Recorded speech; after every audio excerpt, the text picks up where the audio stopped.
Li gen une figure géométrique et puis nan men li gen un corne bœuf, un bague bien rouge. Tendez bien ça mal dit.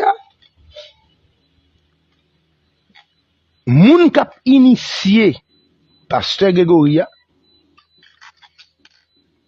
li gen un rad rouge sou li qui gon figure géométrique.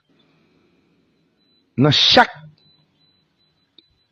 carré yo, gen un passage de 4 éléments et dans men li gon bague pied rouge et puis li gon corne bœuf nan men.